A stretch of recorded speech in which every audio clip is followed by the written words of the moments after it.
I think that the most important thing is to recognize that we're all oppressors because we're human. So that's speciesism. We're all part of that, one way or another. As was defined by Donald Watson in 1945, the object of the Vegan Society is to oppose the exploitation of all sentient life.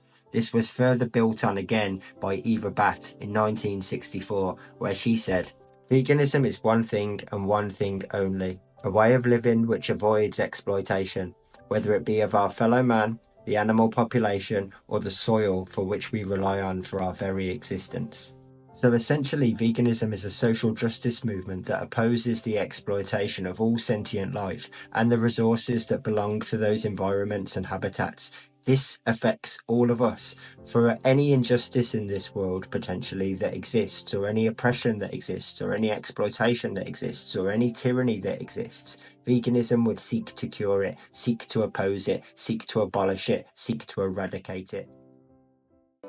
Intersectionality is just a metaphor for understanding the ways that multiple forms of inequality or disadvantage sometimes compound themselves, and they create obstacles that often are not understood within conventional ways of thinking about anti-racism or feminism or whatever social justice advocacy structures we have. Intersectionality isn't so much a grand theory, it's a prism for understanding certain kinds of problems. I say without hesitation that I think accelerating a trend to veganism is the most important thing we can do today to save all highly developed forms of life on this planet. Veganism is a very big, radical idea, and I think it's worth saving. You call it intersectionality, I just call it being a rights person. Is that the movement I came into and Barry came into, most people I knew then were active in human rights stuff. Whether it's the anti-apartheid movement, there was a kind of basic understanding that you help someone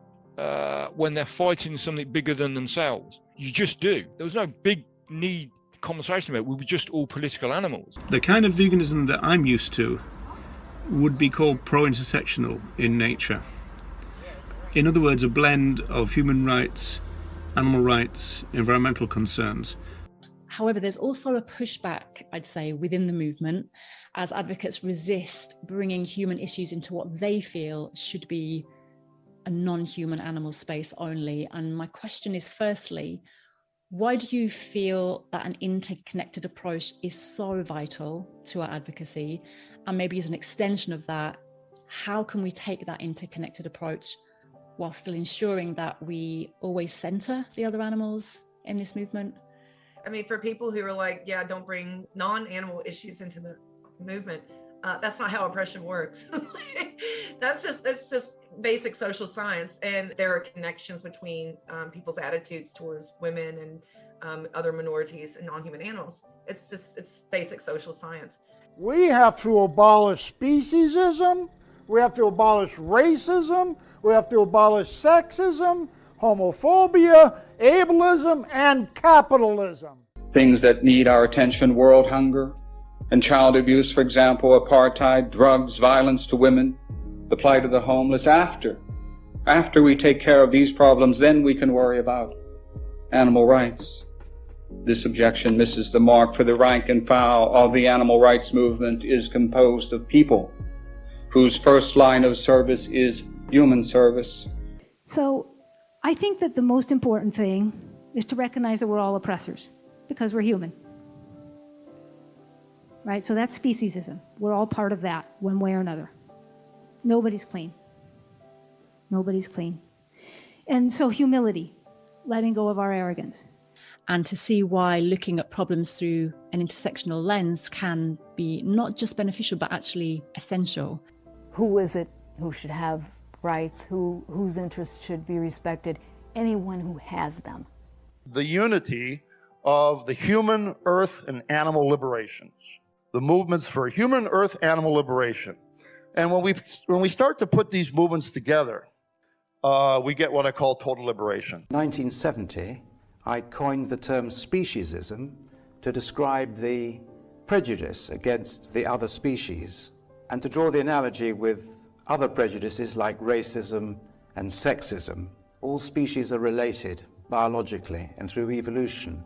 And instead of treating the other species like objects, we should be treating them as our evolutionary cousins. So it doesn't matter what species you're from, any more than it matters what race or gender you're from. We should all have the same sort of respect, morally speaking. People should care about living in a world that is not run by violence. People should want to live in a world where respect becomes the keynote. And as long as we've got a whole civilization built on the use of other animals and war, I think the idea that we can be at war with other species or at war with other countries is very much interwoven. I don't think you can separate these ideas, actually. And that's why this matters. Because as noted, anyone who is human is an oppressor. We're it. So we have to stop oppressing. And what's great about looking at these intersections is instead of us running around telling everyone else what to do, we have to stop and figure out what we need to do. And we always need to do that. We are never done doing that. This oppression runs deep. It's part of our cultures and our history and our lives, and we learn it from the cradle to the grave. And most of us live it. So we have to change it. So this calls us to change our ways. And as a movement, that's important. Any revolution that liberates one species on the back of millions of others is no revolution at all. That is not revolutionary change. That's just more of the same. That's just changing the regime, the humanist speciesist regime. And profound change eludes us. And so we start to see exactly how it is that these different forms of oppression not only are linked together, but support one another. Because it's this whole set of thoughts linked up together. So we talked about a kind of worldwide global idea. And part of the vision of the founders was that a vegan mindset would bring about a radical change for humanity. And I've characterized that as them talking about, and Leslie Cross talks about this directly, about the kind of moral evolution of humanity. Veganism is a way of thinking. It's a way of respecting other beings, humans and non-humans alike. It's a revolutionary idea, and it was started by a person who believed that this would change civilization radically, but that it would create the first culture that really had a claim to calling itself a civilization. And in the movement, we say, none are free until all are free. And it's true, we can't fight one group's oppression on the back of someone else's. So liberation requires that we dismantle the hierarchy and not just move the pieces around slightly. We have to pull up the roots and not just cut off the branches. And this is why looking at the interconnections of oppression is so important. As the lives of these people demonstrate, the choice thoughtful people face is not between either helping humans or helping other animals. One can do both. We should do both. And if we can solve this problem of animal exploitation and spread veganism, we should also solve the problems of war and poverty and all the other things that has caused immense suffering to people and animals through the ages. They forged amongst themselves, in a bit of a chaotic manner, a philosophy of life which they thought would literally save human beings. By liberating other animals, we would save the planet and we would save ourselves. They saw it as being that important. Veganism is as important as death.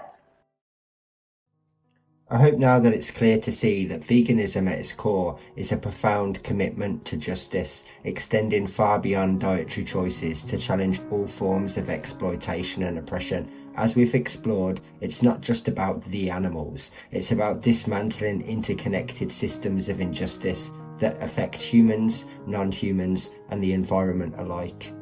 By adopting an intersectional approach, we recognise that the fight for animal liberation is intrinsically linked to the battles against racism, sexism, ableism, homophobia and any other form of prejudice or subjugation, as well as environmental degradation and much more.